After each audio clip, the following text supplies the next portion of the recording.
والصلاة والسلام على من لا نبي بعد. أما بعد فأعوذ بالله من الشيطان الرجيم. بسم الله الرحمن الرحيم. إلا من تاب وآمن وعمل صالحا فأولئك يبدل الله سيئاتهم حسنات. قال رسول الله صلى الله عليه وسلم: التائب من الذنب كمن لا ذنب له. درود شریف وائے. اللهم صل على سيدنا مولانا محمد وعلى آل سيدنا مولانا محمد أفضل صلواتك بعدد معلوماتك وبارك سلم وصل عليه. ستاسو دوران دی د قرآن کریم یو څو جملې مولوس دی. یو مې د رسول الله صلی الله علیه وسلم یو مختصر حدیث لوستو. د قرآن کریم د جملو د کلماتو او د حدیث دواړو مقصد یو دی چې هغه انابت الی الله دی، رجوع دا الله طرف ته. الله یو ډیر کریم ذات دی. د دې خپلو بندګانو د مغفرت دپاره، د بخښنې دپاره الله ډېرې لارې کلاو کړي دي. که الله داسې کړی وی چې بني آدم زما نافرماني وکړه، ګناه یې وکړو، اوس د دغه انسان مغفرت او بخښنه په هېڅ قیمت باندې نشي کېدی،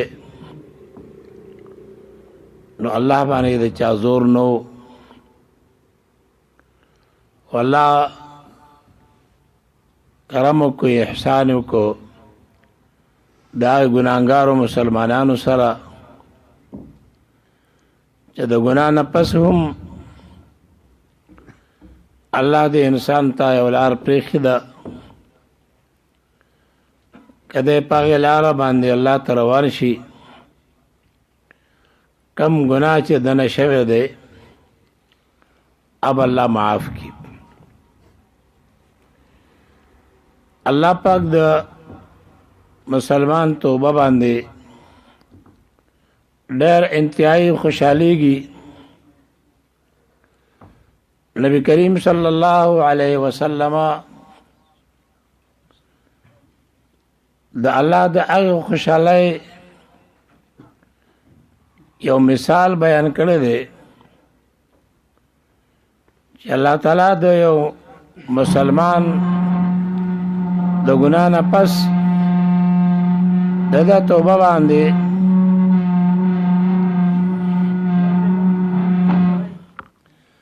د توبه باندې الله سره خوشحالیږي. نبی کریم علیه الصلاۃ والسلام فرمایي یو سړی سفر باندې روان دی، سورلي ورسره ده، هغې سورلی باندې د خوراک څښاک شیزونه پراته دي. د یو ځنګل کې آرام کوي، دمه کوي. هغه سورلي وتړله ده، د چې راپاسېد د خوب نه هغه سورلي نه وه، او دی په دغې ځنګل کې وګرځېده او ټوله ورځ دی د دغې سورلۍ په تلاش کې دی. ماښام شو، دی ستړی شو، سورلي میلاو نه شوه. دی راغی د خپلې زندګۍ نه هم مایوس او ناامیده شو. دلته خو بل د خوراک څښاک انتظام نشته، بس ته لږې د تندې به مرمه.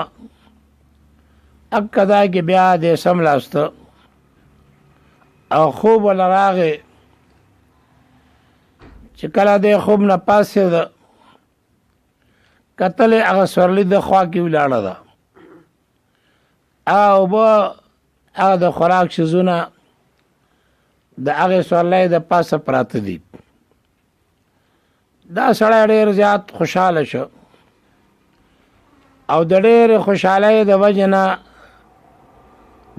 د خولې نه دا الفاظ ووتل چې یا الله زه ستا رب یم او ته زما بنده په کار خدا و چې دی ویلی وی چې الله ته مې رب یې او زه دې بنده یم خو د ډېرې خوشحالۍ د وجې نه د حواسو کار پرېښوده او دی وایي چې یا الله زه ستا رب یم او ته زما بنده یې دا کلمات د انتهایی خوشحالۍ د وجې نه وایي نبی کریم علیه الصلاۃ والسلام فرمایي لکه څنګه چې دغه سړی د دغه سورلۍ په میلاوېدو باندې د دغې خوراک څښاک میلاوېدو باندې د څومره خوشحالي حاصله شوه دومره خوشحالي الله ته د یو ګناهګار بنده په توبه باندې حاصلېږي نافرماني هم کړې ده د الله پولې هم ماتې کړي دي او بیا هم د توبه وباسي الله دغه توبه باندې دومره خوشحالېږي دیو جن رسول الله علیه السلام فرمایي چې التائب من الذنب کمن لا ذنب له توبه ایستونکی ګناه نه داسې دی لکه چې ده د سره اړو ګناه نه کړی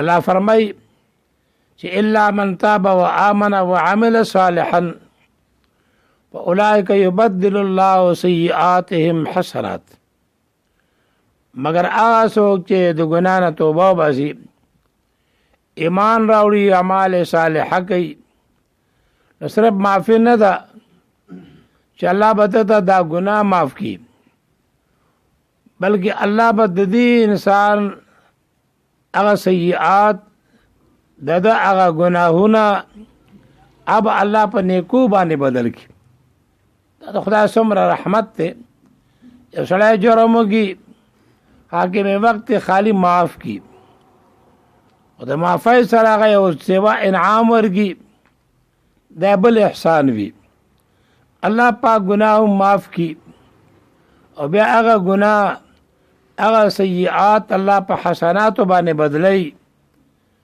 دا د انسان د پاره مسلمان د پاره ډیره د خوشاله خبره ده او موږ خو ډیر ګناهګارو 24 غنټې زموږ نه ګناهونه کېږي موږ ډیر محتاج یو دی خبره ته چې موږ الله ته توبه وباسو او د خپل شو ګناهونو نه توبه وباسو آینده لپاره عهد الله سره وکړو چې خدایا د خپل وس د طاقت مناسب به د ګناهونو نه ځان ساتم دا یو ډیر د خدای یو ډیر لوی احسان دی د هغه مسلمانانو سره چې کوم مسلمانانو نه ګناه وشي بیا د ګناه نه پس هغه توبه وباسي دومره دا علما لیکي چې د توبې په تمه به ګناه نه کوي یو سړی وایي چې یاره بس زه به ګناهونه کوم او بیا به الله ته توبه وباسم بچو د دې پته لګي نه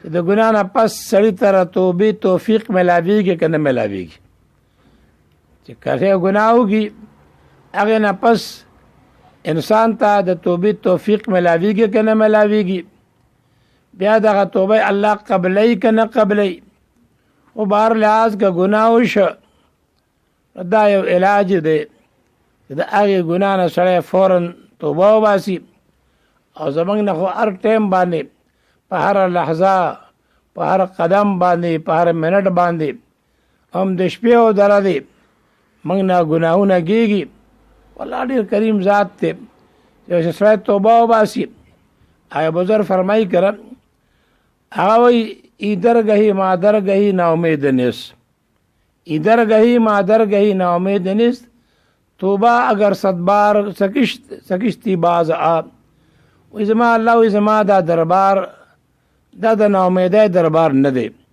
ایدر گهی مادر گهی ناامید نیست زما دا در زما دا دربار دا د ناامیدۍ دربار نه دی. که سل زله تا توبه وباسه بیا دې ماته کړه بیا هم راشه، زما دروازې تا ته کلاو دي. دا شی نه چې یاره ما ګناه وکړو توبه مې وباسله بیا نه ګناه وشه، چې بیا ګناه وشه بیا توبه وباسه. د الله دروازې د توبې دا کلاو دي. یو ټیم راځي قرب قیامت ته چې بیا به خلک توبې وباسي، هغه توبه به بیا نه قبلېږي. پکار دي چې موږ اول خو د ګناهونو اجتناب کوو او ټوله زندګي دا په د احتیاط زندګي تېره کړو. خل ذنوب صغیرها و کبیرها ذاک التقی. واړه ګناهونه غټ ګناهونه هر څه پرېږده، دا پرهیزګاري ده، دا دینداري ده. وصنع کماشن فوق ارض الشوک یحذر ما یرا. داسې احتیاط وکړه لکه سړی په ازغدار ځمکه باندې رواني او د ډېر په کلاره کلاره خپې ږدي، هسې نه چې زما په خپه کې ازغی مات شي. دقه شان تمامه زندګي دا په احتیاط تېرول پکار دي. دا کوشش پکار چې ګناه ونه شي. الله دې نه کې وشو بیا هغې دپاره توبه چې ده دا بهترین لار ده، دا اختیارول پکار دي. وصلی الله تعالی علی خیر خلقی محمد و آله و اصحابه اجمعین.